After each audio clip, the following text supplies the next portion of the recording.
네, 21대 국회 당선인들 만나고 있습니다. 오늘은 익산을 더불어민주당 한병도 당선인 스튜디오에 초대했습니다. 어서 오세요. 안녕하세요. 반갑습니다. 네, 재선이 되셨네요. 네네네. 소감이 어떠세요? 뭐 저뿐만이 아니고 전국에서 또 전라북도에서 완승을 해서 기쁜 마음이 있습니다. 하지만 기뻐하기에는 지금 전국 상황이 네. 코로나19로 지금 위기 상황이기 때문에, 그리고 또 익산이나 전라북도에 산적한 현안들이 너무 많습니다. 그래서 또 한편으로는 마음이 무거운 네. 공존하고 있습니다. 네. 아니 그래서인지 지금 많이 수척해지셨어요. 예, 네. 뭐 선거운동 끝나고요. 네. 어제도 장전마을 갔다 왔고 오늘도 식품 클러스터 갔다 오고 계속해서 지금 현안들을 챙기고 있습니다. 네. 이 초선 때가 어려우셨어요. 이번 재선 때가 어려우셨어요. 선거운동하기. 예, 제가 이제 재선은 12년 만에 다시 돌아온 겁니다. 네. 그래서 초선과 지금이 음. 너무 오랜만에 들어가니까 같은 마음인 것 같아요. 예. 네. 예. 알겠습니다. 그런데 정치 역정을 좀 보면 청와대 정무수석으로 일하시는 게 예. 뭐 인생의 변곡점, 정치 인생의 예. 뭐 그렇게 볼 수 있을 것 같아요. 예, 그럼요. 네. 제가 이제 36세 처음 국회의원이 됐는데요. 그때하고 지금하고는 이제 바라보는 시각 자체가 많이 다릅니다. 그리고 어떤 일이 생겼을 때 이걸 해결하기 위해서 어떻게 접근해야 되는 것인지, 어떤 게 효율적인지 예전보다는 길이 잘 보인다는 그런 장점이 있습니다. 네. 자, 그런데 선거가 끝나자마자 사실은 이게 평탄치만은 않아요. 이게 네. 지금 재판에 회부되어 계시고 네. 지금 공판 준비일이 내일이라고 예, 들었거든요. 예, 맞습니다. 예. 이게 지금 청와대 울산시장 선거 개입 의혹 관련 사건이죠. 네, 네, 네. 네. 뭐 여기에 출석도 하셔야 되는 거예요? 아니요. 공판 그건 준비기일은 이제 저는 음. 참석을 하지 않고요. 변호인단이 참석을 해서 일정들을 조율하고 그러는 것입니다. 네. 일단 검찰에서는 이제 공소장에서 지금 한병도 당선인이 이제 청와대 정무수석 시절에 임동호 전 최고위원을 만나서 공공기관 자리를 제안했다. 예. 이렇게 이제 기재를 예. 하고 있는데 네, 네, 네. 뭐 이건 사실입니까? 아니죠. 이건 사실이 아니다. 그동안 이제 네. 주장은 검찰에 제가 뭐 여러 차례 말씀을 드렸듯이 저는 이제 일방적 주장이라고 규정을 하는 것이고요. 네. 그리고 이제 검찰은 청와대가 지방선거를 앞두고 조직적으로 울산시장 선거에 개입을 했다 이렇게 규정을 하는 것이거든요. 네. 청와대에서 울산시장 선거에 개입하지 않았고요. 음. 그럼 무엇이 진실이냐? 네. 이걸 놓고는 아마 이제 그 재판 과정에서 네. 저는 진실이 반드시 밝혀질 거라고 생각이 들고 네. 그동안에 이제 검찰 주장과 언론이 발표를 했다면 이제 법정에서는 저의 증거과 저의 증인들과 이런 걸 통해 가지고 진실을 반드시 네. 밝히도록 그렇게 노력을 하겠습니다. 그러니까 검찰이 이야기하는 것은 임동호 최고위원 전 최고위원에게 울산시장 선거에 출마하지 마라. 예. 불출마를 대가로 해서 뭔가 예. 자리를 제공했다. 예. 이제 그런 것이 선거에 개입한 거다. 네, 네, 네. 이런 주장인데 예. 이거 사실관계가 임동호 전 최고위원을 만난 건 사실이지만 그럼 20년 네. 지기니까요. 그건 예. 만난 건 사실이면 그 예. 이외에 일체의 사실은 예. 전혀 사실이 아니다. 예. 그래서 이제 내용은 제가 말씀드리기는 그렇지만 저와 유일한 관계에 있는 임동호 최고위원은요. 네. 언론에 일관되게 이야기를 하고 있습니다. 이건 검찰의 무리한 기소다.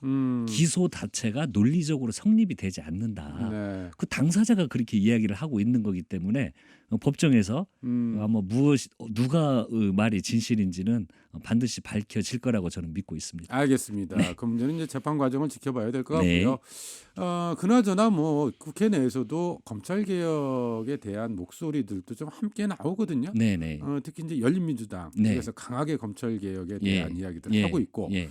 우리 한병도 당선인의 경우는 어떻습니까? 이렇게 국회 입성하면서 검찰 개혁. 검찰 개혁은 이제 저희들의 하나의 국정 과제이기도 하고요. 반드시 이루어져야 된다고 생각이 듭니다.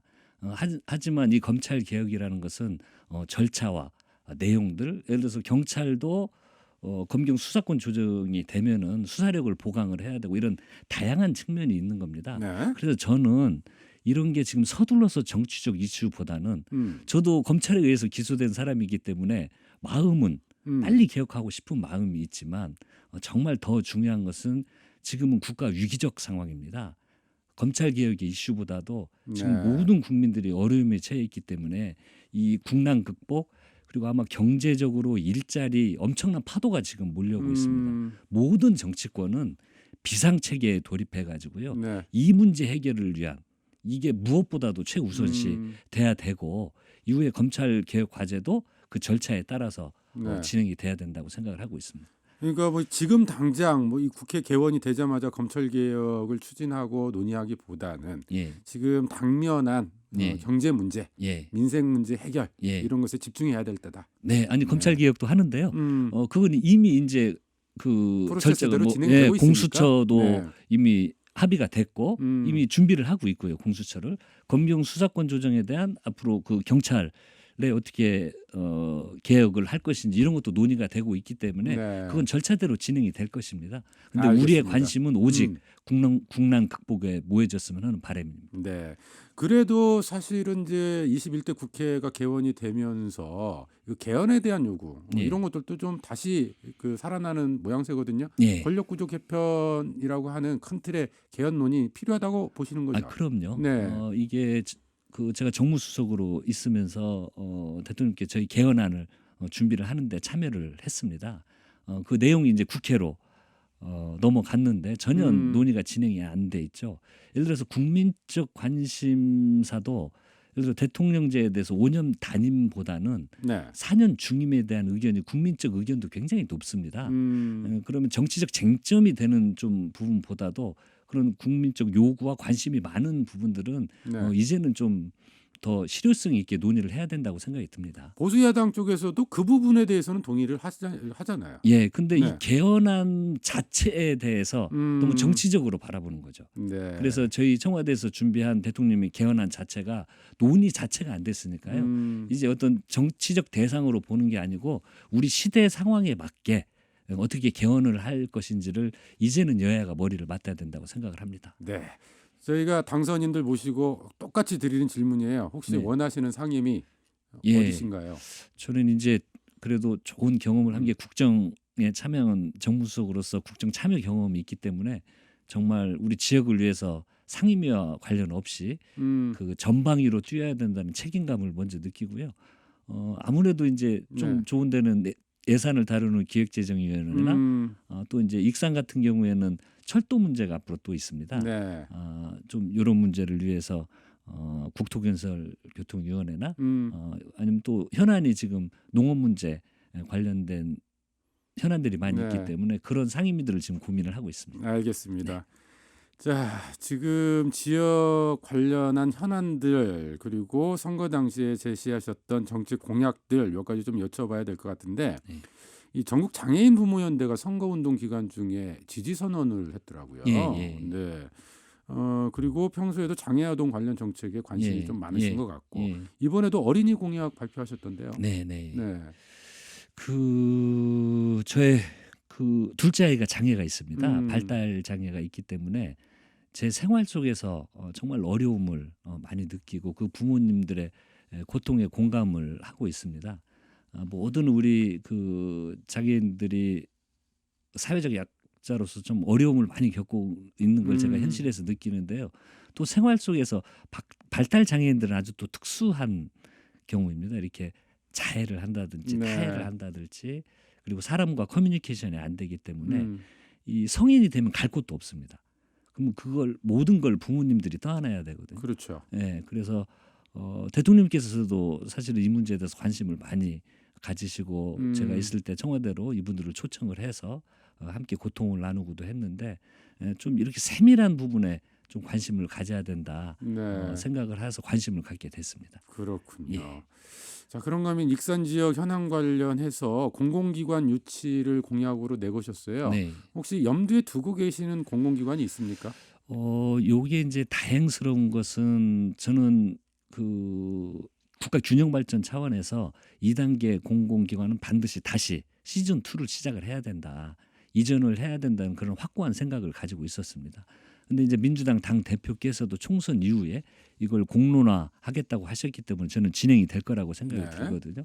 근데 이제 어디라고는 특정하기는 그렇지만 지금 익산이 안고 있는 환경 문제라든지 그런 네. 환경 관련 기관 아니면 역시 그 교통의 중심지이기 때문에 어떤 그 교통 관련, 네. 철도 관련 이런 기관들이 오면은 굉장히 좋을 거라고 생각이 듭니다. 환경 분야나 교통, 철도 예, 관련 예, 공공기관. 예, 예. 네. 그게 어떤 거예요, 구체적으로? 예를 들어서 네. 그 우리 한국환경공단 같은 경우에는요 거의 음. 정원이 3천여 명 됩니다. 네. 그리고 한국환경산업기술원 음. 이런 것도 있고요. 이런 데도 한 630여 명 이렇게 음. 되고 또 철도 분야는 코레일 관광개발 같은 경우도 한 정원이 1,400여 명 네. 정도 되고 또 한국철도기술연구소 이런 데들도 많이 있습니다. 네. 예. 근데 이제 일명 혁신도시 시즌 2 이렇게 이야기를 하잖아요. 예. 근데 이런 공공기관들이 또 한 곳에 지금이 혁신도시처럼 예. 이렇게 이제 집적되는 예. 그런 것들도 시너지 효과가 나름대로 존재를 해요. 예. 그러면 익산 같은 경우에 예. 그러면 거기에다가 혁신도시 시즌 2 익산에 만들어야 된다 이런 의미신가요? 아니면 뭐 어떻게 진행을 해야 될까요? 혁신도시 시즌 2는 아닙니다. 네. 공공기관 이전입니다. 이미 공공기관이자. 혁신도시라는 네. 것은 정부에서 지정을 해가지고요. 우리 1단계가 마무리가 됐고 금융 관련해가지고 저는 전주 혁신도시는 이미 자체 생태계가 형성이 됐다고 생각이 듭니다. 그렇기 때문에 우리 전북에서도 이제 또 다른 균형 발전 측면에서 봤을 때 금융 관련 기관이 아니더라도 그 지역 특색에 맞는 기관들이 들어오면 네. 상호 시너지 효과가 저는 오히려 긍정적인 상호 시너지 효과가 있다고 생각이 듭니다. 그러니까 혁신도시라고 하는 기준에 그렇게 공간을 만들어서 거기에 집적시키기보다는 예. 각 지역으로 좀 분산되는 그렇습니다. 형태가 필요하다. 예, 예. 네, 알겠습니다. 네. 자, 지역의 넥셀론 문제, 정의당 권태용 후보가 네. 그 선거 과정에서도 이야기를 했었고 네. 선거 끝나고 나서도 이 문제 해결해줬으면 좋겠다 이런 입장도 네. 밝히던데요. 예. 해법이 있을까요? 이게 총선 과정에서도 참 무거운 문제였는데요. 현재 이제 그 우리 권태용 후보님께서 이야기한 어떤 반도체 관련 기업을 유치하는 것은 대단히 좋은 아이디어입니다. 그런데 과연 이것이 제가 분석을 해봤을 때는 과연 실현 가능한지 네. 정말 어려움이 많이 있거든요. 그래서 저는 이제 새로운 접근도 사실은 필요합니다. 우리 봉동에는 그 현대가 친환경차를 만들고 있고 또 군산에는 그 전기자동차 생산 기반 시설들이 갖춰지고 있기 때문에 네. 그 저희 익산이 중간에 위치하고 있지 않습니까? 그래서 친환경차 부품 산업 같은 걸 그 좀 오히려 저희들이 유치를 한다면 지리적으로도 그렇고 오히려 경쟁력이 있을 장점이 있기 때문에 네. 그리고 예를 들어서 물류 비용 이런 것들도 지리적 거리가 가깝기 때문에 기업 입장에서도 검토해 볼 만한 충분한 가치가 있다고 생각이 듭니다. 그래서 다양한 방법을 연구해야 될 때다 이렇게 생각이 듭니다. 그러니까 넥셀론 자체를 회생시키는 그런 전략보다는 예. 익산 지역 전반의 산업 구조를 예. 어떻게 좀 만들어 갈 거냐. 네. 네. 그 중에서 대안이 친환경차 부품 산업. 예, 그럼 단지 조성. 예, 그럼 그 네. 관련 기업들은 상당히 관심을 보일 겁니다. 반도체 기업들은 제가 확인한 바로는 이미 뭐 삼성, SK 또 외국계 업체들, 네. 뭐 반도체 웨이퍼 생산 업체들, 대만, 다음에 요런 뭐 독일 이런 회사들이요. 그 근방에 이미 직접화가 이루어지고 있습니다. 그래서 다른 투자력이 제가 확인한 바로는 없습니다. 네. 그래서 저희들이 주장을 해도 익산으로 오기는 쉽지가 않기 때문에 다른 대안도 생각을 해야 된다. 네, 그렇게 생각을 합니다. 지금 사실은 이제 군산 조선소 문제, 그다음에 군산 GM이 좀 문을 닫으면서 타격을 받은 게 군산만이 아니고 그렇습니다. 예. 익산 지역의 부품업체라든지 협력업체들도 상당히 맞습니다. 타격을 받았잖아요. 맞습니다. 그러니까 예. 그런 대안도 함께 좀 생각하는. 그렇습니다. 예, 네, 예. 이게 그 연관성이 있습니다. 친환경차 부품 산업. 네. 뭐 이걸 위해서 정부 차원의 지원이라든지 이런 것들도 좀 대대적으로 필요하겠네요. 해야 됩니다. 그런데 현재는 정부에서 정책적으로 고용 위기 지역을 지정해서 그 지자체의 예산을 지원하는 한 가지 수단밖에 없습니다. 네. 그래서 제가 저번에 당에 가서 당정 협의를 할 때 주장을 했던 게 그 대기업이 부도난 그 지역만 위기 지역으로 지정을 하는데 정말 더 심각한 상황이 나타나는 건 주변 도시에서 나타나는 경향들이 많다. 네. 그래서 제가 말씀드렸던 게 심각한 우리 익산의 인구 유출을 말씀을 드렸던 거거든요. 이건 위기 징후가 보이는 겁니다. 그래서 이런 데들에 대한 지원 방안을 정책적인 설계를 좀 더 세밀하게 할 필요가 있다고 주장을 했는데 그렇게 정책적 설계를 좀 더 그 예를 들어서 준고용 위기 지역이라든지 아니면 뭐 인구 유출 유기 지역 지정을 통해 음. 가지고 그런 지자체들에 대한 관심을 가져야 됩니다. 그것을 위해 네. 제가 노력을 할 겁니다. 거기에 대해서 그런 제안을 하니까 정부 예. 차원에서 예. 검토하겠다 이런 입장이든가요? 아니요. 당정협의회에서 당하고 음. 이야기할 때 제가 당하고. 네. 네. 이야기할 때 이 주장을 했었습니다. 당에서는 뭐 예, 어디 검토를 해보자고 네, 뭐 검토를 그랬습니다. 해보자. 예. 네. 말씀하신 것처럼 사실 고용위기 지역 지정 예. 이것이 군산에만 국한돼서는 좀 안 될 것 같고요. 맞습니다. 예. 이런 좀 대책들이 함께 나와야 될 것 같네요. 네. 자, 어쨌든 여러 가지 현안들 짚어봤습니다만 이런 현안 잘 추진하려면 또 다른 이제 국회의원 당선자 우리 네. 김승웅 당선자하고도 호흡을 네. 잘 맞추셔야 될 것 네, 같고 네. 그리고 또 단체장하고도 호흡이 잘 맞아야 좋습니다. 되잖아요. 예. 어떻게 단체장하고는 호흡이 잘 맞으실까요? 그럼요. 제가 그 당이 다르지만 음. 제가 민주당 지역위원장을 맡고 첫 번째 이야기를 한 게 당이 들하더라도 시하고 당정협의를 해라. 그래서 익산시와 관련된 건 우리 시민들의 삶과 직결되는 문제이기 때문에 협의를 해가지고 현안들을 저희들이 여당이니까 챙기고 그러고 있고요. 각종 현안에 대해서는 우리 익산시장님과 아주 소통을 활발하게 하고 있습니다. 네. 예. 협력 체제 이런 네. 부분들을 함께 좀 해나가시고 그리고 이번에 이제 다른 정당들 음. 사실은 다른 정당들도 익산 지역 발전에 대한 고민들이 많이 있잖아요. 네. 그런 협치 모델, 협력 네. 모델도 좀 한번 고민해 보시는 것도 좋을 것 같아요. 그럼요. 네. 이게 이제 그게 정치 문화가 바뀌어야 됩니다. 음. 근데 제가 가능하다고 느꼈던 게 그 대통령님께서 야당과의 소통과 협치를 굉장히 원하셨습니다. 그래서 여야정 상설 협의체를 만들려고 제가 여당 뭐 대표님 또 야당 대표분들 다 찾아가 가지고 하는데 서로에 대한 불신과 의심이 있으니까 처음에는 이게 안 되더라고요. 네. 근데 계속 만나니까요. 그 어떤 진실성이 통하니까 그게 합의가 됐고 여야정 상설 협의체가 그 발족이 되고 대통령과 정기적으로 만나자는 약속까지는 만들어 놨었거든요. 그러니까 이게 정파적 이익을 떠나서 좀 더 공적인 영역, 시민과 어떤 또 우리 국민의 이해와 요구에 맞는 이런 것들은 그런 정파적 이해 관계를 얼마든지 초월을 할 수가 있습니다. 저는 네. 자신하고 있습니다. 오늘 인터뷰하면서 이제 내내 느끼는 것 중에 하나가 이제 상당히 그 청와대 정무수석 시절의 네. 그런 경험과 예. 또 문재인 정부 성공을 위하는 예. 그런 마음들이 참 많이 느껴져요. 네네네. 혹시 다시 그런 역할을 담당하시거나 그럴 계획도 갖고 계세요? 청와대요? 네. 이제 국회의원은요 청와대로 들어갈 수가 없습니다. 이제 청와대 예, 우리 정부 임기 중간에는 이제 국회의원이 되면 청와대로 아예 들어갈 수가 없으니까 그건 아니더라도 이제 국회 차원에서 당내에서 그럼요. 저희가 뭐 그 지역 발전뿐만이 아니고 그건 당연한 거고요. 그러니까 청와대와 당과의 가구 역할 이런 그럼요. 것들을 수행할 수 있다. 네. 네. 그리고 문재인 정부의 그 성공을 위해서 또 국회에서 제 역할을 할 수 있는 역할을 다 하고 싶습니다. 네. 예. 지역 차원에서는 어떤가요? 예를 들어 네. 지금 재선 의원들이 지금 최고 선수잖아요. 지역에서. 네네 그렇습니다. 예. 도당위원장도 좀 있어야 되는데 네네네. 혹시 그런 것도 고민해 보셨어요? 아니요 도당위원장은 전혀 전혀 고민하신 적이 예, 없습니까? 고민 안 해봤고요. 네. 아무튼 이제 제 역할이 좀 여야에 중앙당에서도 여야에 좀 할 수 있는 역할이 있다면 또 뭐 공식적이든 비공식적이든 좀 협치 모델을 만들기 위해서 노력을 하고 싶고요. 네. 또 전라북도도 정말 훌륭한 의원님들이 많이 되셨기 때문에 제가 굳이 아니어도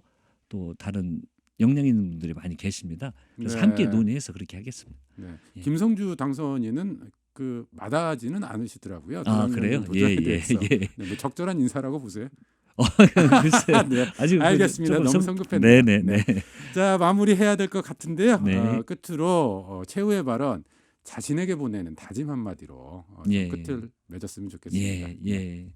제가 이제 너무 오랜만에 국회에 다시 옵니다. 그리고 이제 그 좀 어려운 과정을 거치면서 정말 이 초심이라는 게 이 얼마나 우리 초심은 진실이라고 생각이 들고 그 진실한 마음이 꼭 통해야 된다는 게 제가 10년 동안 국회를 못 들어가면서 이렇게 뼈저리게 느낀 겁니다. 그래서 어느 순간 매 순간 그 초심을 잃지 않도록 항시 저 자신에게 채찍질을 하는 그런 의원이 되고 싶습니다. 네, 초심 잃지 않는 한병도 예. 당선인 네. 기대해 보겠습니다. 네. 오늘 말씀 고맙습니다. 감사합니다. 네, 21대 국회의원 당선자 인터뷰 익산을 한병도 당선인이었어요.